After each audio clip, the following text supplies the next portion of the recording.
Well, hello, all my fellow car buffs out there. I recently ran across some old pictures of a repair I did on my SUV many years ago. And I've never seen this problem documented, so I thought I'd take the opportunity of creating a short video with just pictures. I didn't have a video camera at the time, but to create this video with a few pictures to show you what the problem was. I had a no start, no crank, no click, almost no sounds of any sort when I turned the ignition key on to start my SUV. And it took me a while to figure it out that it had nothing to do with the battery. The relays were good, key was good, all the wiring was good, but there was just no sign of any power getting to the starter. No clicks, no dimming of the lights, no nothing. So it wasn't until I finally resigned myself to the fact that I needed to replace the starter that I actually figured out what the problem was. So I pulled the starter out of the car, and this is initially what I saw. This is the copper braid wire that's coming out of the starter itself and running up to the solenoid.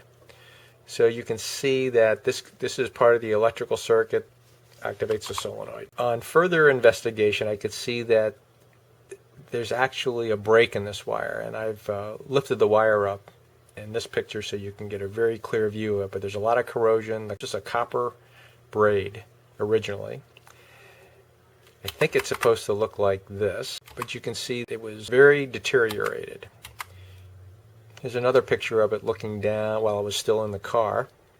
See, there's no connection there at all between that copper running to the starter motor and the connection to the solenoid. So with that connection being open, there's no path for the solenoid to engage. So therefore you don't hear any clicks, you don't see any signs of power or voltage of any sort getting to the solenoid.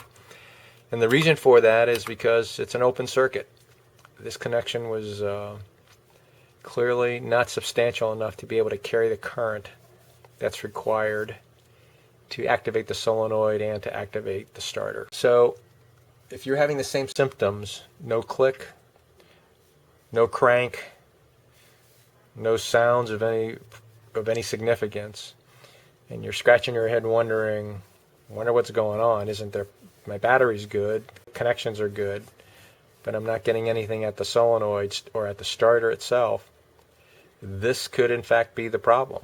You have an open circuit here and no complete path for those devices, the solenoid and or the starter, to engage.